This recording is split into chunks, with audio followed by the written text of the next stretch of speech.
This edition of the Ridley Report is brought to you by Freaking.com. Well, like them or not, they're here. Presidential candidates. I had some questions made up for John Kasich, but looks like I'm going to miss his event. So I'll just ask the questions to the bus, if I can remember them off the top of my head. On my way to the State House. Let me think. Oh yes, Mr. Kasich. When the U.S. government assisted the Croatian government in ethnically cleansing the Krajina, you were in power. You were in Congress, and had a special relationship, I must assume, with the Croatian government because of your ethnicity. Maybe I'm assuming too much, but what, if anything, did you do from your position of power to mitigate the expulsion of most Serbs from Croatia? I guess that's one thing I'd ask him.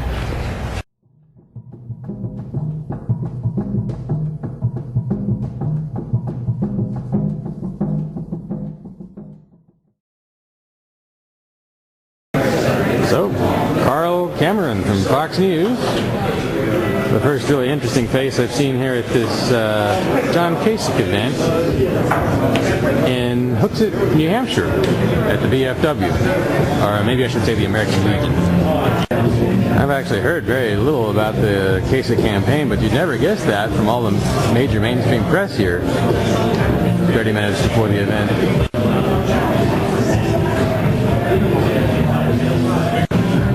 Unlike some events I've had the mispleasure of attending in presidential races, this one didn't try to make me sign anything or show ID or go through a metal detector. Just let me in. Are you guys with the campaign? The Kasich campaign? Yeah. A question. Do you guys have a PR person I could talk to? Yes. Oh, excuse me. Sorry. People keep tripping on me, so I'm right here. All right, thanks. Just let me know when you got somebody. So it's already a respectable crowd about 20 minutes before he's scheduled the show. Of course. Oh, you don't have to pose, but yeah, there's a gentleman here handing out, well, what are you here representing? The Media Research Center. Mm-hmm. We're doing a Tell the Truth 2016 campaign. Our signs say, don't believe the local media. Well, I don't. Good. Who does? What was it? Something I'm going to ask Carl Cameron in there if I get a chance. There's this saying that in America, foreigners at least know their media is controlled by the government, so they're at an advantage. Right. But I'm not sure Americans know that. So. Yeah. I mean, I wouldn't say it's controlled. I definitely think there's some collusion, though. They push certain stories. Oh, wasn't it William Colby who said this former CIA director said there was no one in the major media by the late 1990s or the mid 1990s who was not controlled by the CIA itself? I have no idea. Yep, that's what he said. I do. I do know that a lot of the stories, one side of the story will be on the front cover, but then the opposing opinion will always be on like page 7, page 8, very deep within, or like deep within their website where you can't find it. Yeah, and that's what I like about Carl over there is that Fox News it provides a little bit of a balance to the CNN and the CBS that are almost all liberal. Yeah. Whether they're biased or not, at least they're balanced. Yeah. I mean, I think the biggest problem is just the local media. You like the sign, man? No, thank you. What exactly would you like people to do about the media? Normal people. So we're just trying to let them know it's like an informational campaign, so let them know that the media is biased, and we do a lot of like media watchdog, like showing them, like I said, how certain stories are put on the front page and other stories are put like in the back of the paper. How certain stories are given more airtime compared to other stories. How certain people are covered, how certain stories are covered, stuff like that. Right. So it's more of an informational campaign to make people aware about the bias in the media. Okay. And what's your name? My name's John. Okay, John. I'm Dave. Hi, Dave. Good to meet you. Just some Always got to give Bob Dole handshakes, but you can't give any right now, can you? All right, thanks so much. Take care. Yeah, here's some more information. No, I can't. I'm reluctant to take little flyers because my pockets get too full. Well, just information about who we are. It won't fit. I'm sorry. So Governor Kasich's bus is already here. He looks like he's about 20 minutes early, to his credit.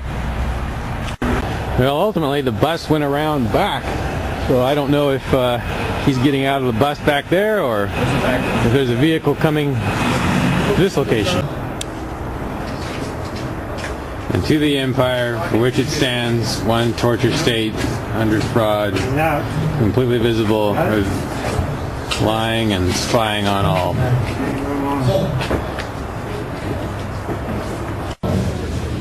And my grandfather died of black lung as he was losing his eyesight.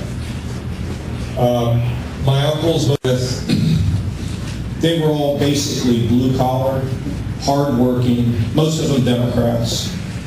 And I grew up just outside of Pittsburgh.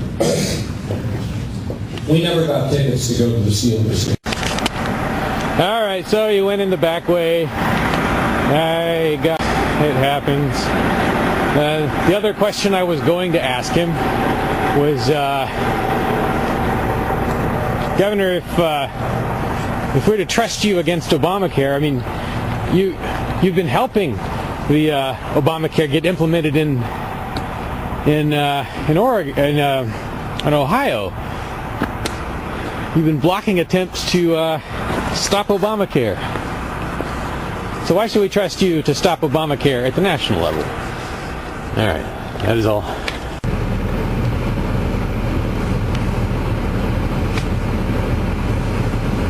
I had been hoping to ambush interview Carl Cameron, that Fox News guy that you saw in there. And the question I had for him was, to what extent is the media controlled by the authorities in the United States? Not a super hardball question, but I wish I'd gotten the chance to ask it. My body! My property! You've seen the dramatic Liberty arrests in Keene, New Hampshire. Now see 111 reasons why you should move there and reinforce these gutsy activists. Keene's advantages are compelling. For details, visit freekeene.com.